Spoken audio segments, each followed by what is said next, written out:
এখানে শিক্ষক অফিসার আসছিল। এখানে আসার পরে আমি বলছিলাম বলে আমাকে এখান থেকে অনেক হুমকি দিছিল। পরে আমাকে অন্য স্কুলে যাইতে হবে, বাইরে যেতে হবে। কে হুমকি দিছিল? আমার হুমকি দিছিল, এখানকার শিক্ষকরা হুমকি দিছিল আমাকে। কি হুমকি দিছিল?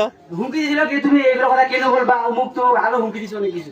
তখন আমি এখানে আর থাকতে পারি না, পরে দেখলাম যে সবাই চোখে খারাপ হয়ে থাকা যাবে না। আমি এই জন্য আমার তখন বাইরে ভর্তি হইতে যাবো। আমি কেন সেইটা আমার তখন নেটবোর্ড আইডিয়া আমাকে ভর্তি হয়েছে। সত্য কথা বলতে কি আপনাকে হুমকি দিছে?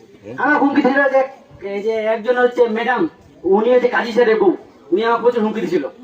উনি যে মানে একদিন বলছিলাম, মানে শিক্ষক যে অফিসারকে বলছিলাম, তারপর যে আমি স্কুল গেছিলাম সবাইকে একবারে সামনে দাঁড় করে রাখে দিয়েছিলাম। আমরা যেগুলো শিক্ষক অফিসারের কথা বলছিলাম যে তোমরা কেন বলবা অমুক তুমুক, তোমাদের ই হবে, তো অনেক মাইর হবে, এগুলো আমাদের অনেক কিছু বলছিল।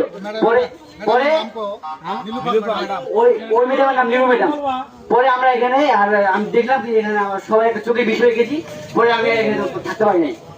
এখন তুমি কিসে পড়ো? আমি এবারে ইন্টার পরীক্ষা দিয়েছি, এবারে আমি অনার্সে ভর্তি হবো।